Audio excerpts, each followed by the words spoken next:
তার মানে আমি যদি একটা পেনকে নিয়ে যদি ওপরের দিকে ছুঁড়ে দিই তাহলে লজিক কি বলে, পৃথিবীও ওই পেনটাকে যেই বল দিয়ে টানছে, পেনও পৃথিবীকে একই বল দিয়ে টানছে। যা বাবা, তাই নাকি? আরে হ্যাঁ তাই। কিন্তু তাহলে একটা প্রশ্ন আসবে, তো পেনটাকে ছুঁড়ে দিলাম, পেনটা ওপরে উঠে নিচে পুঁতে পড়ে গেল অভিকর্ষ যে ত্বরণের জন্য, ওই পৃথিবীতেও গিয়ে পেনের গায়ে লেগে গেল না? ভেবে দেখো, এটা 10 কেজি ছিল, এটা 20 কেজি ছিল, তাতেই 20 কেজিটার ত্বরণের ডবল ত্বরণ নিয়ে। Welcome to my YouTube channel and your YouTube channel it's physics by B B sir. আজকের আমরা এই ভিডিওতে আলোচনা করতে যাচ্ছি মহাকর্ষকে নিয়ে। ক্লাস 11-এর মোস্ট ইন্টারেস্টিং একটা চ্যাপ্টার মহাকর্ষ, ইংরেজিতে গ্র্যাভিটেশন। এই মহাকর্ষ বিষয়টা এমন নয়, দেখো মহাকর্ষ বললেই আমাদের চোখের সামনে ভেসে ওঠে কি, যে স্যার আইজাক নিউটন বড় বড় চুল, আপেল গাছের তলায় বসে আছেন, মাথায় যেই আপেল টপাস করে পড়লো সঙ্গে সঙ্গে সূত্র তৈরি হয়ে গেল F=gmm/r²। এমনটা কিন্তু নয়।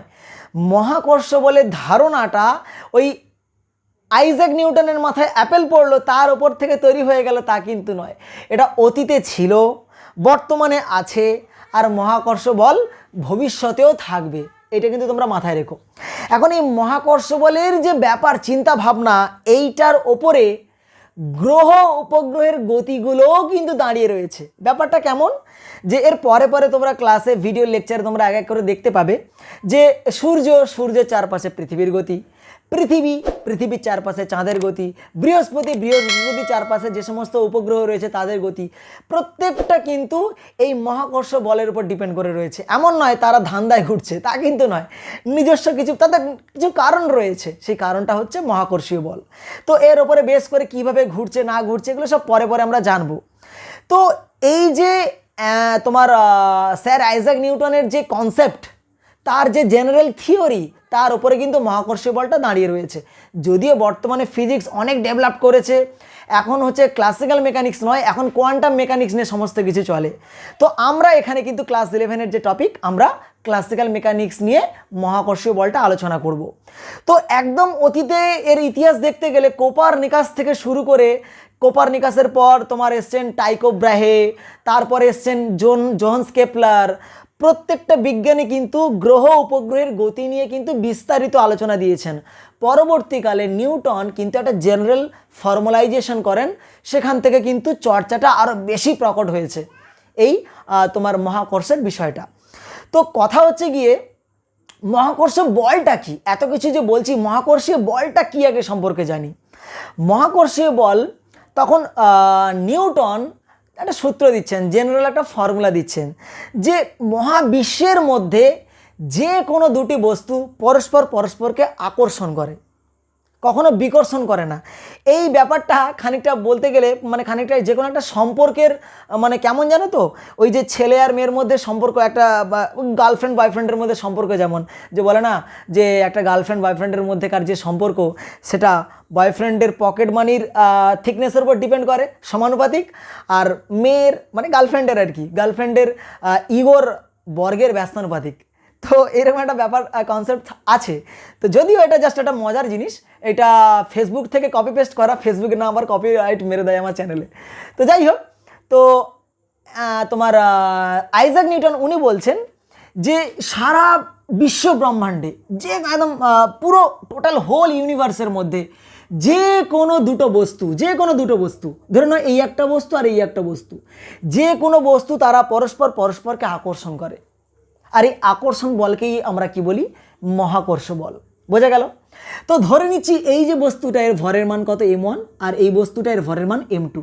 দে আর ডিস্টেন্স অ্যাপার্ট।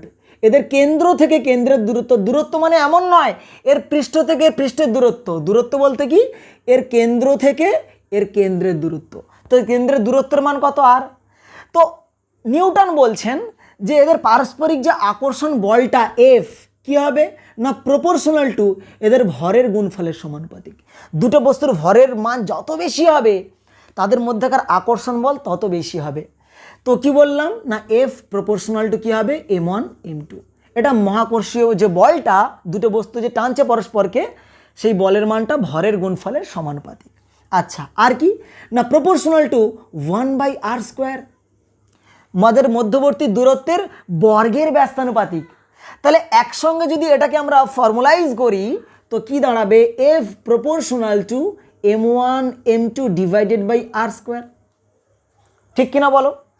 তো এখান থেকে একটা কনস্ট্যান্ট চলে আসবে F equals to G into m1 m2 divided by R square.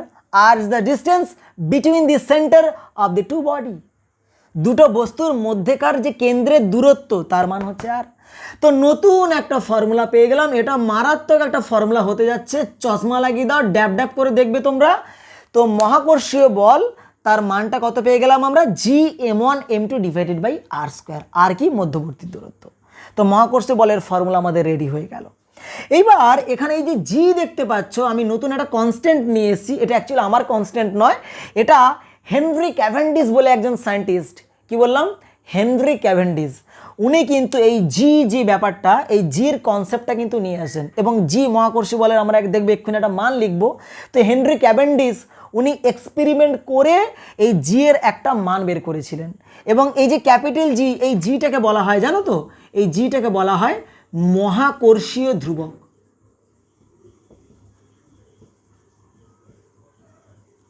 জিটাকে বলা হয় মহাকর্ষীয় ধ্রুবক। এবং তোমরা জানলে অবাক হয়ে যাবে, জির মানটা কোনো মিডিয়ামের উপর ডিপেন্ড করে না, মানে এই দুটো বস্তুকে কোন মাধ্যমে রাখছো, তাকে একদম বায়ুশূন্য মাধ্যমে রাখছো, মানে মহাকাশে নিয়ে গিয়ে যেখানে কোনো অভিকর্ষজ ত্বরণ কাজ করে না, সেখানে যদি দুটো বস্তুকে রাখো, সেখানকার জির মান যা হবে, পৃথিবীতে দুটো বস্তুর মধ্যেকার এই যে জি, তার মান একই হবে। তুমি চাঁদে চলে যাও একই হবে, পৃথিবীর ভেতরে ফুঁড়ে পাতাল ফুঁড়ে ঢুকে যাও, যেখানে যাও না কেন এই জি এর কোনো চেঞ্জ হবে না। জিটাকে আমরা কি বলবো, মহাকর্ষীয় ধ্রুবক। আর জি এর একটা মান রয়েছে, বুঝতে পারলে, জি এর একটা মান রয়েছে। জি এর মানটাকে যদি আমি এক্ষুনি লিখি, আপাতত আমি এমনি লিখে রাখছি, জি এর মানটা এসআই পদ্ধতিতে হয় 6.67 ইন্টু 10⁻⁻11 SI ইউনিট, মানে এসআই পদ্ধতিতে জি এর মান হয় এইটা, আর সিজিএস পদ্ধতিতে জি এর মানটা হয় 6.67 ইন্টু 10⁻⁻8 CGS ইউনিট। এই ব্যাপারটা মাথায় রেখো। কে করলেন এই মানটা বের করলেন, হেনরি ক্যাভেন্ডিশ।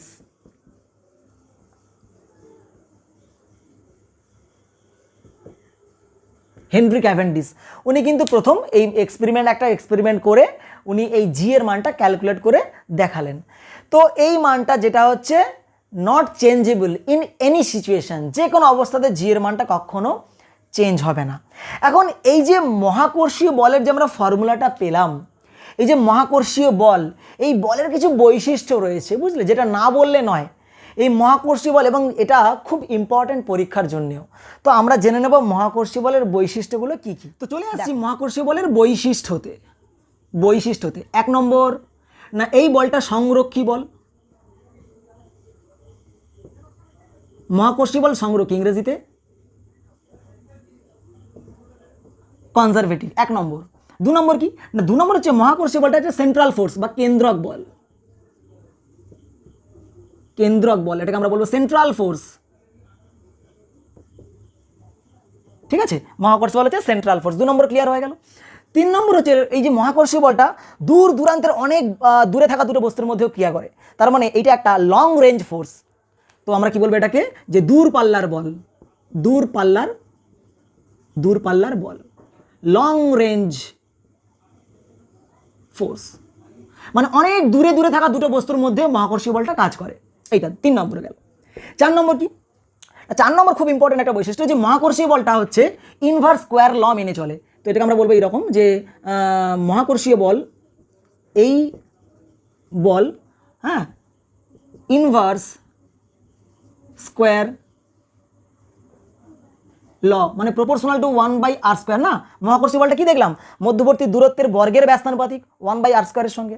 তো এখানে বলা আছে এই বল ইনভার্স স্কোয়ার ল মেনে চলে, কেমন। তো এই ছিল মহাকর্ষীয় বল। এবার আমরা মহাকর্ষীয় বলে আমরা যে জি ধরেছিলাম, মহাকর্ষীয় ধ্রুবক জি, তার মাত্রা আর একক বের করব। দেখো, তো জি এর মাত্রা ও একক দেখো, ফর্মুলা কি ছিল, F equals to capital G m1 m2 divided by r², ঠিক কিনা। তাহলে জি সমান কত বলো তো, মাত্রা বের করার এটাই উপায়, জি সমান কত বলো না, জি সমান F into R square divided by m1 into m2, এইটা আসছে। এখন যদি তুমি এর মাত্রা বের করো, ধরে নাও এর মাত্রা বের করবো, মাত্রা বা ডাইমেনশন বের করব। তো মাত্রা কি, বলের মাত্রা M L T to the power -2, আর আরটা কি, দুটো বস্তুর মধ্যেকার দূরত্ব মানে লেন্থ, সেটাও তো একই, তার মানে এল স্কোয়ার লিখলাম ডিভাইডেড বাই m1 m2, এমটা কি ভর, তার মানে ক্যাপিটাল এম, আর এরও ভর কত, ক্যাপিটাল এম। ভরকে তো এম দিয়ে ডিফাইন করা হয়, তাই না? তো এম এম ক্যান্সেল হয়ে যাচ্ছে, পড়ে রইল কি, ওপরে এমটা উঠে গেলে M inverse L cube T to the power -2। দেখো, তো আমরা মাত্রা তো পেয়ে গেলাম। আবার দেখো এই ফর্মুলা থেকে আমরা মহাকর্ষীয় ধ্রুবকের এককও জেনে নেব। পাশেই করে দিচ্ছি একক, আমি এসআই একক আগে লিখছি। এসআই একক কী হবে, বলের এসআই একক কী বলো, নিউটন। দৈর্ঘ্যের মধ্যবর্তী দূরত্বের এসআই একক কি, মিটার স্কোয়ার। নিচে কত, ভর, ভরের এসআই একক কি, কেজি। তো হবে কত, কেজি ইন্টু কেজি মানে কেজির স্কোয়ার, উপরে গেলে কেজি টু দ্য পাওয়ার -2। তো এটা গেল কি এসআই ইউনিট, জি এর এসআই ইউনিট। তাহলে জি এর এসআই পদ্ধতিতে মান কত আসবে, 6.67 into 10 to the power -11 newton metre square kg to the power -2। G এর মান পেয়ে গেলাম। আচ্ছা, সিজিএস পদ্ধতিতে চলো, সিজিএস পদ্ধতিতে কত আসবে, সিজিএস পদ্ধতিতে জির মান কত, 6.67 ইন্টু 10 টু দি পাওয়ার -8। আচ্ছা, এখানে কি দেখো, এখান থেকেই বলতে পারবে বলের এসআই একক কি, বলের সিজিএস একক কি বলো, ডাইন। আর এটা কি বলো, সেন্টিমিটার স্কোয়ার। নিচে কত রয়েছে, ভর মানে গ্রাম মানে গ্রাম টু দি পাওয়ার -2। দেখলে তো, এইটা গেল জি এর এসআই মান আর সিজিএস মান। অনেক সময় না পরীক্ষায় জি এর এসআই থেকে সিজিএসে বা সিজিএস থেকে এসআইতে কনভার্ট করতে বলে। তো তোমরা কিভাবে করবে, দেখো আমি এখানেই দেখিয়ে দিচ্ছি, দেখো। তো জির এসআইতে মান কত ছিল বলো, 6.67 ইন্টু 10 টু দি পাওয়ার -11 কত ছিল এসআইতে, নিউটন মিটার স্কোয়ার। আর নিচে কত রয়েছে, কেজি টু দি পাওয়ার 2, ওপরে গেলে -2 হয়ে যায়। তো এটাকে আমি সিজিএসে নিয়ে যাব, 6.67 into 10 to the power -11 into 1 Newton থেকে সিজিএস, বলের সিজিএস একক কি, ডাইন। 1 নিউটন সমান 10 টু দ্য পাওয়ার 5 ডাইন। আচ্ছা, মিটার থেকে সেন্টিমিটারে যাব, 1 মিটার সমান কত, 10 to the power 2 centimetre, 100 centimetre. তাহলে তার স্কোয়ার রয়েছে, তাহলে মিটার স্কোয়ার মানে 10 টু দি পাওয়ার 4 হয়ে যাবে, তাহলে ইন্টু 10 টু দি পাওয়ার 4। আচ্ছা, নিচে দেখো, নিচে কত আছে, কেজি। 1 কেজি সমান কত গ্রাম, 10 টু দি পাওয়ার 3 গ্রাম, 1000 গ্রাম। কেজির স্কোয়ার রয়েছে, তাহলে কেজি স্কোয়ার মানে 10 টু দি পাওয়ার 3 স্কোয়ার মানে 10 টু দি পাওয়ার 6 হয়ে যাবে। তো 10 টু দি পাওয়ার 6 হয়ে গেল কি, গ্রাম স্কোয়ার। তাহলে ইউনিটটা কি লিখবো না, dyne centimetre square by gram to the power 2। Okay, তো কাটাকুটি যদি করি আমি, 10 টু দি পাওয়ার, এখানে দেখো কত, 5 4 9, আর নিচে কত আছে 6, তো 6 আর ওপরে 10 টু দি পাওয়ার 9, কাটাকুটি করলে কত আসবে বলো, 10 টু দি পাওয়ার 6 আর এখানে 9 মানে 10 টু দি পাওয়ার 3। তার মানে হয়ে গেল 6.67 into 10 to the power -11 into 10 to the power 3, এত সিজিএস ইউনিট। আর লিখছি না আমি, dyne cm square gram to the power 2 আর লিখছি না। তো ক্যালকুলেশন করলে 6.67 ইন্টু 10 টু দি পাওয়ার -11 থেকে 3 বাদ দিয়ে দাও, -8 সিজিএস ইউনিট। দেখলে আমরা আরামসে কিন্তু জাস্ট কনভার্সন করে নিলাম জি এর এসআই থেকে সিজিএসে। ক্লিয়ার হলো? চলো এইবার আমরা এই যে মহাকর্ষীয় বল তার ভেক্টর ফর্ম রেডি করব। তো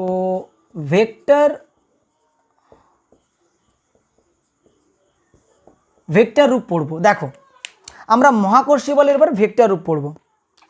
ধরে নাও এই একটা কোনো একটা নির্দেশতন্ত্র, ভালো করে বুঝবে জায়গাটা, কারণ এই কনসেপ্টটা ভেরি ভেরি ইম্পর্ট্যান্ট আমাদের অঙ্কের ক্ষেত্রে।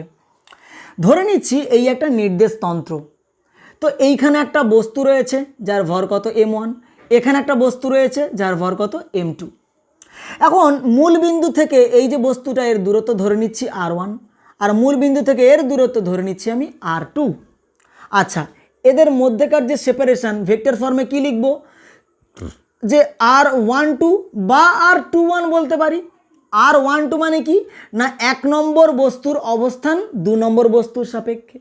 আবার R21ও লিখতে পারি, এটা কি বলবো 2 নম্বর বস্তুর অবস্থান 1 নম্বর বস্তুর সাপেক্ষে। ঠিক আছে, তো যাই হোক আমি R12 R21 একই জিনিস। এইবার ভালো করে বোঝো যে কথাটাই বলতে যাচ্ছি আমি। তো M1 M2 দুটো বস্তু এইরকম বসে রয়েছে, এদের মধ্যবর্তী দূরত্ব কত R12 বা R21, মানে আমি বুঝতেই পারছো লিখতে পারি R12 সমান R21, ম্যাগনিটিউড আকারে লিখতেই পারি, পরম মান আকারে। R12 এর মান যা, মানে 1-এর সাপেক্ষে 2-এর যা দূরত্ব 2-এর সাপেক্ষে 1-এরও সেই একই দূরত্ব, তাহলে আমি এইভাবে লিখতেই পারি, মডিউলাস চিহ্ন দিয়ে এইভাবে লিখতেই পারি। এইবার দেখো, তো এই যে M1 ভরের বস্তুটা M2 ভরের বস্তুকে কি করবে, আমি কি বলেছিলাম মহাকর্ষী বল সবসময় আকর্ষণধর্মী হয়। তাহলে M1 ভরের বস্তুটা সবসময় M2 ভরের বস্তুকে কি করবে, তার নিজের দিকে হ্যাঁচকা মেরে টানবে, এদিকে টানবে। তাহলে আমি এইভাবে লিখব যে ফোর্স অন টু, 2-এর ওপরে ফোর্স ডিউ টু 1, 1-এর জন্য। ভাবো ভালো করে, 2 নম্বর বস্তুর ওপরে বল কার জন্য, 1-এর জন্য। তাহলে ফোর্স অন টু, 2-এর ওপরে ফোর্স 1-এর জন্য। সবসময় মনে রাখবে যার উপরে বল প্রয়োগ করা হচ্ছে তাকে সামনে রাখা হয়েছে, আর যে বল প্রয়োগ করছে সে পেছন থেকে ঠেলছে, এইভাবে মনে রাখবে। F21 মানে কি, 1 ঠেলছে কাকে, 2-কে ঠেলছে। এখন পেছন থেকেই তো ঠেলা যায়, তাই না, মনে রাখার জন্য বললাম। তাহলে কি বললাম যে ফোর্স অন টু, 2-এর ওপরে ফোর্স 1-এর জন্য কত আসবে বলো, এর মান কত না GM1 M2 ডিভাইডেড বাই মধ্যবর্তী দূরত্ব R21 এর স্কোয়ার, হ্যাঁ কি না। এইবার ভেক্টরের গল্পে আসি। আমি যদি এখানে ভেক্টর চিহ্ন দিই তাহলে এই যে বলটা, এই বলেরও নিশ্চয়ই একটা ডাইরেকশন রয়েছে, একটা দিক রয়েছে, সেই দিকটা কোন দিক ভাবো। ফোর্স অন টু, 2-এর ওপরে ফোর্স কে দিচ্ছে, 1 দিচ্ছে, তো 1 কি করছে, একে এদিকে টানবে। মহাকর্ষী বল সবসময় কি হয়, আকর্ষণধর্মী হয়, সবসময় আকর্ষণধর্মী। তো M1 কি করবে, M2-কে নিজের দিকে টানবে, এদিকে টানবে। তো আমি কি লিখবো, ডাইরেকশনটাকে এইভাবে লিখবো। অভিমুখটা দেওয়ার জন্য একটা একক ভেক্টরের প্রয়োজন, ভেক্টর চ্যাপ্টারে পড়েছো। তো অভিমুখ দেওয়ার জন্য একক ভেক্টর নিয়ে নিলাম R21, তার মাথায় ক্যাপ।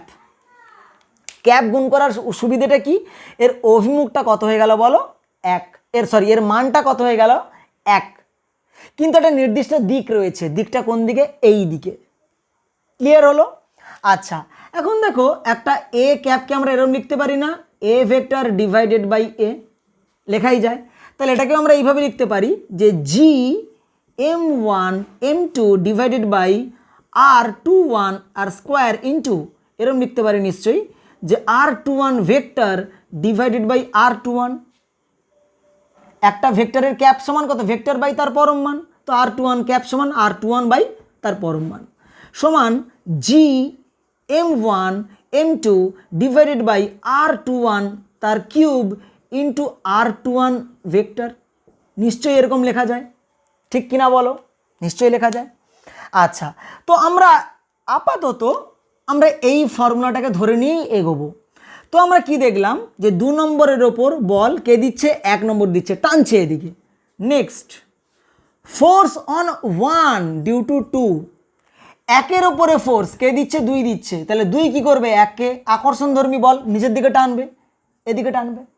তো বলের মানটা কত না, একই রকম GM1 M2 divided by R12 এর স্কোয়ার, এর ডাইরেকশন দেবো, তাহলে এটাকে ভেক্টর ফর্মে লিখলে ভেক্টর চিহ্ন দাও। অভিমুখ কী লিখবো, R12 এর ক্যাপ। ক্যাপটা কি দিলাম, ক্যাপটার উদ্দেশ্য হচ্ছে এর মানটা 1, কিন্তু নির্দিষ্ট একটা দিক রয়েছে, ফলে আমি এইটাকে এর সঙ্গে গুণ করতেই পারি। 1 তো এর সঙ্গে গুণ করা আর না করা একই ব্যাপার, কিন্তু নির্দিষ্ট দিক রয়েছে। তো এইটাকে আমরা এইভাবে লিখব যে সমান সমান, কারণ আমি আগেই বলেছি R12 যা R21 ওটা, তাই না। তো আমি যদি এখানে আমি এরম করে লিখি যে GM1 M2 divided by R12 জায়গায় R21ও লিখতে পারি, তো আমি R12 আকারেই রাখছি, মানে এই ফরম্যাটটা লিখব। তো কি লিখব, এ R12 এর কিউব ইন্টু R12 তার ভেক্টর। নিশ্চয়ই এরকমও লেখা যায়, R12 এর ক্যাপ মানে কত, R12 ভেক্টর বাই তার পরম মান, তো এইটার সঙ্গে এটা গুণ হয়ে যাবে কিউব, একই গল্প। আচ্ছা, তার মানে ভেবে দেখো, তার মানে ভেবে দেখো যে ফোর্স ওয়ান ওয়ান, একের উপরে ফোর্স কে দিচ্ছে, দুই দিচ্ছে, তাহলে দুই এককে বল দিচ্ছে, কোন দিকে দিচ্ছে, এই দিকে। তার মানে দুই কি করছে, এককে এই দিকে টানছে। আবার ভেবে দেখো এক কি করছে, দুইকে তার দিকে টানছে। দুজনের বলের মান কিন্তু সেম। দেখো G_M1_M2 G_M1_M2 R12 R21 বলেইছিলাম, R12 যা R21 তা, এদের মধ্যে দূরত্ব একই। তার মানে F12 সমান F21 লিখতে পারি। তাহলে এক দুইকে যে বলে টানবে, দুইও এককে একই বলেই টানবে, হ্যাঁ কি না, একই বলেই টানবে, কিন্তু তাদের ডাইরেকশনটা উল্টো দিকে, একজন এদিকে টানছে আর একজন এদিকে টানছে, দুজনের অভিমুখটা উল্টো দিকে, তাই এখানে একটা মাইনাস চিহ্ন চলে আসবে। F12 সমান কি লিখবো, মাইনাস অফ F21। ব্যাপারটা ক্লিয়ার হচ্ছে? আচ্ছা, এটাকে এইভাবেও লেখা যায় যে F12 সমান F21 ইন্টু e⁻i পাই, মানে এদের মধ্যবর্তী কোণ 180 ডিগ্রি, এরম করেও লেখা যায়। কেমন, এরম করেও লেখা যায়। তো এর গল্প রয়েছে, কারণ e⁻i পাইকে এরম লেখা যায় যে cos pi plus i sin pi. cos পাই এর মান কত, -1, sin পাই এর মান কত, 0। তো e⁻i পাই সমান কত, -1। তো এই যে -1 ছিল, এটাকে আমি e⁻i পাই আকারে লিখে দিয়েছি। যদি বলে দুটো বস্তু যদি পরস্পরকে আকর্ষণ করে, তাদের যে পারস্পরিক বল, সেই বল দুটির মধ্যেকার কোণের মান কত না পাই, অর্থাৎ 180 ডিগ্রি। এইটা তোমরা মাথায় রেখো। তো এই ছিল আমাদের এর মহাকর্ষীয় বলের ভেক্টর রূপ। চলো এইবার কিছু ইন্টারেস্টিং অঙ্ক করা যাক। তো এই একটা কোয়েশ্চেন তোমরা দেখতে পাচ্ছ, 10 কেজি ও 20 কেজি ভরের দুটি বস্তুর ব্যবধান 1 মিটার। পারস্পরিক মহাকর্ষীয় বল ও হালকা বস্তুর ত্বরণ নির্ণয় করো। প্রশ্নে তোমাকে বলে দিয়েছে জি এর মান 6.67 ইন্টু 10⁻⁻11 SI ইউনিট। চলো অঙ্কটা করি। এই একটা বস্তু যার ভর কত m1, যার মান কত 10 কেজি, আর একটা বস্তু যার ভর m2 এর মান কত 20 কেজি। এদের ব্যবধান কত বলে দিয়েছে 1 মিটার, মানে আর এর মান কত 1 মিটার। তো পারস্পরিক মহাকর্ষীয় বলের ফর্মুলা F = G_m1_m2 / r²। তো মান পুট করো, জি এর মান কত 6.67 ইন্টু 10⁻⁻11 হয়েছে। আচ্ছা, ইন্টু m1 m1 এর মান 10 কেজি, এটা 20 কেজি, 10 × 20, তো 10 × 20 / r²। আর এর মান কত, মধ্যবর্তী দূরত্ব 1 মিটার, তো 1 এর স্কোয়ার। তো ক্যালকুলেশন করো, কত আসবে 6.67 ইন্টু 2 ইন্টু 10⁻, কত আসছে দেখো দেখি, এখানে তোমার 0 0 মানে 10⁻2 আর 10⁻−11 মানে 10⁻−9 এত নিউটন। বলের মানটা পেয়ে গেলাম। আচ্ছা, নেক্সট বলছে হালকা বস্তুটির ত্বরণ কত। আচ্ছা, হালকা বস্তু মানে কি, এই 10 কেজি ভরের বস্তু কত। এখন ভেবে দেখো, m2 কি করবে, 10 কেজিকে টানছে, আবার m1ও কি করবে, m2কে মানে 20 কেজিকে নিজের দিকে টানবে, হ্যাঁ কি না, দুজনকে একই বল দিয়েই টানছে। কিন্তু এখানে একটা ইন্টারেস্টিং জিনিস দেখো, দুজনের ত্বরণ আলাদা হয়ে যাবে, দুজনের বল কিন্তু একই। এ ওকে যত জোরে টানছে, এও একে একই বল দিয়ে টানছে, কিন্তু দুজনের ত্বরণ আলাদা হবে। দেখো ক্যালকুলেশন, তো আমাকে m1 ওই হালকা বস্তুটা ত্বরণ বের করতে বলে দিয়েছে, তাহলে এর উপরে বল কত, মহাকর্ষীয় বলটাই কাজ করছে, একে কি করছে, এফ দিয়েই তো টানছে। তাহলে এফ সমান কত বলো না, মানটা আমরা পেয়েছি। আবার এফ সমান কত, এর ভর গুণিতক ত্বরণ, মানে m1 × a1। তাহলে এখান থেকে a1 সমান কি পেয়ে যাব, f/m1। এফের মান পুট করো, কত 6.67 ইন্টু 2 ইন্টু 10⁻⁻9 নিউটন /m1 এর মান কত 10। তো বসিয়ে দিলে কত আসছে 6.67 ইন্টু 2 ইন্টু 10⁻⁻10 এত নিউটন, এত নিউটন বলছি, এত মিটার পার সেকেন্ড স্কোয়ার। আমি ত্বরণটা পেয়ে গেলাম কার, হালকা বস্তুটার ত্বরণ। আচ্ছা, ভারী বস্তুটা যেটা 20 কেজি, তার ত্বরণ কত দেখো, এখানে ক্যালকুলেশন করে দিচ্ছি। দেখো ভারী বস্তুটার উপরে বল কত, এফ, বল সমান ওর ভর গুণিতক ত্বরণ m2 × a2। তাহলে a2 সমান কত, f/m2। এফের মান কত পেয়েছিলাম তো 6.67 into 10 to the power minus 6.67 into 2 into 10 to the power minus 9 divided by M টুর মান কত 20। তো 2 টু ক্যান্সেল হয়ে যাবে, 10 এটা উপরে গিয়ে হয়ে যাবে কত 6.67 ইন্টু 10 টু দি পাওয়ার, দেখো 220 মানে কত 2 ইন্টু 10 করাই তো যায় নাকি গো। তো ওপরে কত ছিল 6.67 ইন্টু 2 আর নিচে 2 টু ক্যান্সেল হয়ে যাবে, আর 10 টু দি পাওয়ার মাইনাস 9 ছিল, আরও একটা শূন্য গেলে ওপরে 10 টু দি পাওয়ার মাইনাস 10 হয়ে যাবে, মানে হয়ে যাবে 6.67 into 10 to the power minus 10 এত মিটার পার সেকেন্ড স্কোয়ার। এখন ভেবে দেখো হালকা যে বস্তুটা তার ত্বরণ দেখো 6.67 into 2 into 10 to the power minus 10, আর ভারী বস্তুর দেখো 20 কেজির 6.67 into 10 to the power minus 10, এর সঙ্গে কি 2 গুণ আছে, মানে এর তুলনায় হালকা বস্তু A1 এর ত্বরণ দেখো দ্বিগুণ, হ্যাঁ কি না। আমি লিখতে পারি A1 সমান 2 ইন্টু A2। আমি এটা বলার উদ্দেশ্য এটাই যে দুটো বস্তু পরস্পরকে একই বল দিয়ে টানছে, কিন্তু যে হালকা তার ত্বরণ দেখো বেশি, ভারীটার ত্বরণ A2-র যে ত্বরণ তার ত্বরণের দ্বিগুণ হচ্ছে হালকাটার ত্বরণ। তাহলে দুজনকে একই টানছে, একই বল দিয়ে পরস্পরকে টানছে, কিন্তু হালকা বস্তুর ত্বরণটা বেশি, তাই ও জোরে চলে যায়, ভারী বস্তুর ত্বরণ কম। তার মানে আমি যদি একটা পেনকে নিয়ে যদি ওপরের দিকে ছুঁড়ে দিই, তাহলে লজিক কি বলে, পৃথিবীও ওই পেনটাকে যেই বল দিয়ে টানছে, পেনও পৃথিবীকে একই বল দিয়ে টানছে। যা বাবা, তাই নাকি? আরে হ্যাঁ তাই, কিন্তু তাহলে একটা প্রশ্ন আসবে, তো পেনটাকে ছুঁড়ে দিলাম, পেনটা ওপরে উঠে নিচে পুঁতেও পড়ে গেল অভিকর্ষ যে ত্বরণের জন্য, কই পৃথিবীতেও গিয়ে পেনের গায়ে লেগে গেল না?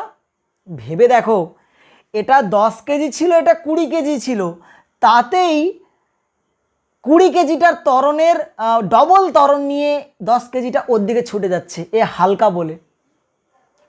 বলে এর ত্বরণ যা তার ডবল ত্বরণ নিয়ে জোরে ছুটে যাচ্ছে তার দিকে, এও আসছে, তবে এর ত্বরণ কি এর থেকে ডবল, তাই জোরে ছুটে যাচ্ছে। আর এটা পৃথিবী, তার ভরের তুলনায় একটা পেনের ভর কত নগণ্য, তাই পৃথিবীও হয়তো অ্যাট্রাক্টেড হচ্ছে এই বস্তুটার দিকে, কিন্তু পৃথিবী অনেক বড়, তাই তার ত্বরণটাকে উপেক্ষা করা হয়, ধরা হয় না। ব্যাপারটা ক্লিয়ার হলো? ক্লিয়ার? চলো নেক্সট প্রবলেমে যাওয়া যাক। যেমন এই একটা ইন্টারেস্টিং কোয়েশ্চেন দেখো, এবং এই কোয়েশ্চেন থেকে না আমরা একটা জেনারেল ফর্মুলায় চলে আসবো, অনেক ইজিলি আমরা মানে বলে দিতে পারবো যে কোথায় লব্ধি বলটা জিরো হচ্ছে। দেখো ওয়েট করো, বলছে M1 ও M2 ভরের দুটি বস্তুর ব্যবধান D, তাদের সংযোগ রেখার যে বিন্দুতে লব্ধি বল 0 তার মান নির্ণয় করো। দেখো ধরে নাও এই একটা বস্তু আর এই একটা বস্তু, এর ভর কত M1 আর এর ভর কত M2, এদের মধ্যবর্তী দূরত্ব কত D বলে দিয়েছে। বলছে তাদের সংযোগ রেখার ওপর যে কোন বিন্দুতে লব্ধি বলটা 0। লব্ধি বল 0 মানে কি, ধরে নিচ্ছি সংযোগ রেখার ওপর এইখানে একটা বস্তু নিয়েছি যার ভর কত M, এখন এই বস্তুটার উপর লব্ধি বল 0, তার মানেটা কি, M1 ওকে যেই বল দিয়ে এদিকে টানবে, M2 ওকে একই বল দিয়ে এদিকে টানবে, হ্যাঁ কি না? আজা, হ্যাঁ কি না? ভেবে দেখো, আমি দাঁড়িয়ে রয়েছি, আমাকে একজন এদিকে 10 নিউটন বলে টানছে, এদিকে একজন 10 নিউটন বলে টানছে, তাহলে আমি কোনো দিকে যাব না, দাঁড়িয়ে থাকবো স্টিল হয়ে, তাই না? তো একই রকমভাবে M ভরের বস্তুটা M1 যেই বল দিয়ে টানছে, M2 একই বল দিয়ে এদিকে টানছে, তাহলে যদি দুদিকের বল সমান হয়ে যায়, এ কোনো দিকে নড়বে না। এখন M1 Mকে যে বল দিয়ে টানছে ধরে নিচ্ছি তার মান কত F1, আর M2 Mকে যেই বল দিয়ে টানছে তার মান ধরে নিচ্ছি F2। তাহলে যদি এরকম হয় যে F1 সমান F2, তাহলে আমরা বলতে পারবো যে ওই বিন্দুতে লব্ধি বলটা 0, টোটাল ডিস্টেন্স D বলে দিয়েছে। তাহলে আমি ধরে নিচ্ছি যে M1 থেকে এই যে বিন্দুটা এর দূরত্ব কত x, তাহলে M2 থেকে এই বিন্দুর দূরত্ব কত হবে বলো, D মাইনাস x নিশ্চয়ই, ঠিক কি না? আচ্ছা, এখন F1 এর মান পুট করো। F1 কি না, ফর্মুলা G, এর ভর কত M1 ইন্টু এর ভর কত M, ভরের গুণফল বাই দূরত্বের স্কোয়ার, তো G M1 into M divided by x square সমান F2-র গল্প কত আসবে, G ইন্টু M2 এর ভর M2 into M divided by D minus x তার হোল স্কোয়ার, ঠিক কি না? তো এম এম ক্যান্সেল করে দাও, জি জি ক্যান্সেল করে দাও, তাহলে পড়ে রইল কি না D minus X by X তার হোল স্কোয়ার সমান m2 ডিভাইডেড বাই m1, হ্যাঁ কি না? ওকে বস। সো আমার তো এক্স বের করতে হবে, এখান থেকে কত দূরত্বে মানে লব্ধি বলটা শূন্য আমি তো জানি না, এক্স তো মন গড়া ধরেছিলাম, মান বের করব। So D minus X divided by X, তো এখানে স্কোয়ার উঠে গেলে রুট হয়ে যাবে m2 divided by root m1, পদ বিশ্লেষণ করে দাও, D by X minus X by X মানে 1 সমান root m2 divided by root m1, so D by X equals to এখানে 1টা চলে গেলে root m2 plus root m1 divided by root m1, আহা কি মজা। অতএব X equals to root m1 divided by root m1 plus root m2 whole into D সাহেব। দেখো তার মানে এক্সের মানটা পেয়ে গেলাম কত আমি না root m1 divided by root m1 plus m2 into total distance D. দেখো আমাকে যদি বলতো যে m2 থেকে কত দূরত্বে লব্ধি বলটা শূন্য, ক্যালকুলেশন করে নাও কত দূরত্বে ডি মাইনাস এক্স, তো ডি মাইনাস এক্সের মানটা বের করে নাও। ডি মাইনাস এক্সটা কি টোটাল ডিস্টেন্স ডি, এই এখান থেকে এক্স দূরত্বে বলটা শূন্য, তাহলে এখান থেকে দূরত্ব কত হবে ডি মাইনাস এক্স মানে এইটা, হ্যাঁ কি না? চলো ক্যালকুলেট করো D minus X. So D minus X, D minus এক্সের জায়গা মান পুট করো root m1 divided by root m1 plus root m2 into D, D common নিয়ে নাও, তো কত আসবে এখানে root m1 plus root m2 minus root m1 কাটাকুটি হয়ে যাবে, উপরে পড়ে থাকলো root m2 divided by root m1 plus root m2, root m2, D common নিলাম আর এটাই পড়ে থাকছে 1 মাইনাস এইটা পড়ে আসবে, এদিকে গুণ করে দিলে root m1 plus root m2 minus root m1 by এইটা root plus root m1 minus root m1 কেটে যাবে, পড়ে থাকবে রুট m2। তার মানে এখান থেকে একটা মজার জিনিস পেলাম আমরা। দেখো দুটো বস্তু ক্যালকুলেশন তোমরা দেখে নিয়েছো, এবার আমি এই পোর্শনটাকে যদি পারো তো চেকাত করে আলসিগুলো তারা স্ক্রিনশট নিয়ে রাখবে, লিখবে তো না। তো আমরা এখান থেকে একটা জেনারেল ফর্মুলা পাচ্ছি, আমি এদিকটা মুছলাম, দেখো একটা জেনারেল ফর্মুলা পাচ্ছি। যখন তোমাদেরকে প্রশ্নে বলে দেবে জাস্ট শর্টকাট দুটো বস্তু বলে দিয়েছে, বলছে তাদের সংযোগ রেখার ওপর কোন বিন্দুতে লব্ধি বল শূন্য, তখন তোমরা যেই ভর থেকে দূরত্ব বের করতে বলবে, ধরে নাও এখান থেকে দূরত্ব বলে দিয়েছে, তাহলে এক্সের মান কী করে বের করব না এইভাবে, এই ভরটার রুট মানে রুট m1 যেখান থেকে দূরত্ব বের করতে বলবে, তো root m1 divided by root m1 আর এখানকার ভর কত রুট m2 হোল ইন্টু এদের মধ্যে টোটাল ডিস্টেন্স ডি, গল্প শেষ। যদি বলে তোমাকে যে এখান থেকে কত দূরত্বে রয়েছে m2 থেকে কত দূরত্বে 0, তো কি করব m2 রুট নাও, root m2 divided by root m1 plus root m2 whole into total distance D. তো যার থেকে বলবে ডিরেক্ট একদম তার রুট ডিভাইড বাই টোটালটা রুটের যোগ whole into total distance D, মানে এইরকম ব্যাপারটা আর কি। যেমন ধরে নাও তোমাদেরকে বলে দিল যে এটা 10 কেজি ভরের একটা বস্তু আর একটা বস্তু 20 কেজি, দেখো শর্টকাটে করবে কি করে, এদের মধ্যেকার ডিস্টেন্স বলে দিল 1 মিটার, বলো সংযোগ রেখার কোন বিন্দুতে লব্ধি বল শূন্য, তো আমরা কী করব, তোমাকে বলে দিল 10 কেজি থেকে কত দূরত্বে লব্ধি বল শূন্য হবে, 10 কেজি থেকে কত দূরত্বে, টোটাল ডিস্টেন্স 1 মিটার বলে দিয়েছে, তো আমি তো জানি না 10 কেজি থেকে কত দূরে, আমি ধরে নিচ্ছি এক্স দূরে, তো ক্যালকুলেশন করো, তাহলে এক্সের মানটা কত হবে না যার থেকে ডিস্টেন্স মানে রুট 10 ডিভাইডেড বাই কত root 10 plus root 20 whole into total distance কত বলো 1, গল্প খালাস। কি ব্যাপারটা বোঝা গেল? যদি বলতো 20 থেকে ডিস্টেন্স, তাহলে জাস্ট এখানে হয়ে যাবে কত রুট 20 ডিভাইডেড বাই, তখন আমি রুট 20 থেকে ডিস্টেন্সটা পেয়ে যেতাম, হোল ইন্টু টোটাল ডিস্টেন্স এদের মধ্যেকার, গল্প শেষ। তো এইভাবে আমরা সলভ করব। ওকে চলো আরও কিছু ইন্টারেস্টিং প্রবলেম নেওয়া যাক।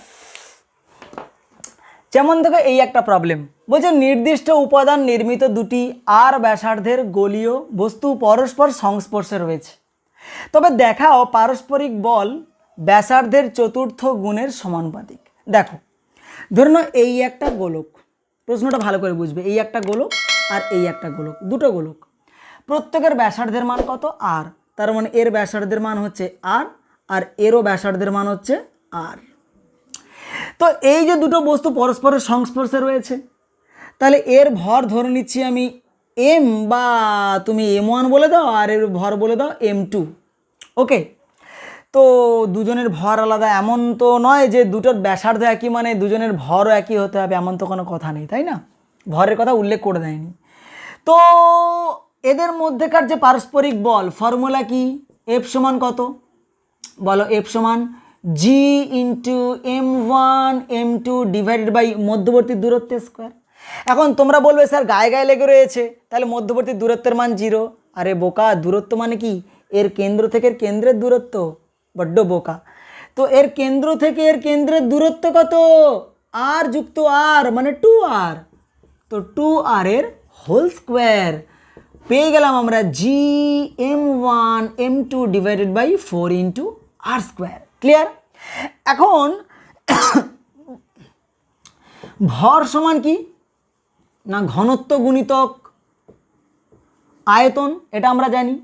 এখন ঘনত্ব যদি বলি রো, আর আয়তন কত? গোলকের আয়তন কি? 4/3 পাই আর কিউব, 4/3 পাই ইন্টু আর কিউব। এখন যার ভর m1 তার বেলা লিখতে পারি g/4 r² ইন্টু m1 এর জায়গায় কি লিখবো না ঘনত্ব ρ1 ইন্টু ওর আয়তন, প্রত্যেকের ব্যাসার্ধ যদি একই হয় দুজনের আয়তন একই কিন্তু ঘনত্ব আলাদা, তো ρ1 ইন্টু 4/3 পাই ইন্টু আর কিউব ইন্টু এখানে কি লিখবো m2 জায়গায় ρ2 ইন্টু 4/3 পাই ইন্টু আর কিউব, ঠিক কি না? তো এখানে আমরা পাই, এখানে দেখো এখানে g4, তারপরে ρ1 ρ2 4/3 পাই 4/3 পাই, এগুলো জাস্ট এক একটা কনস্ট্যান্ট, ওদের কথা ছাড়ো। কি রইলো দেখো তো ক্যালকুলেশন করলে, আমি যদি কনস্ট্যান্ট ভেবে উড়িয়ে দিই ওদেরকে, তাহলে সমানুপাতে কি পড়ে রইলো? ওপরে r⁻³ r⁻³ মানে r⁻6, নিচে r² মানে প্রপোর্শনাল টু দেখো r⁻4। দেখো তার মানে দুটো বস্তু যদি পরস্পরের গায়ে এরকম লেগে থাকে, তাদের মধ্যবর্তী যে মহাকর্ষীয় বল দূরত্বের বর্গের ব্যস্তানুপাতিক হচ্ছে না, মধ্যবর্তী দূরত্বের দেখো চতুর্থ ঘাতের সমানুপাতিক হয়ে যাচ্ছে।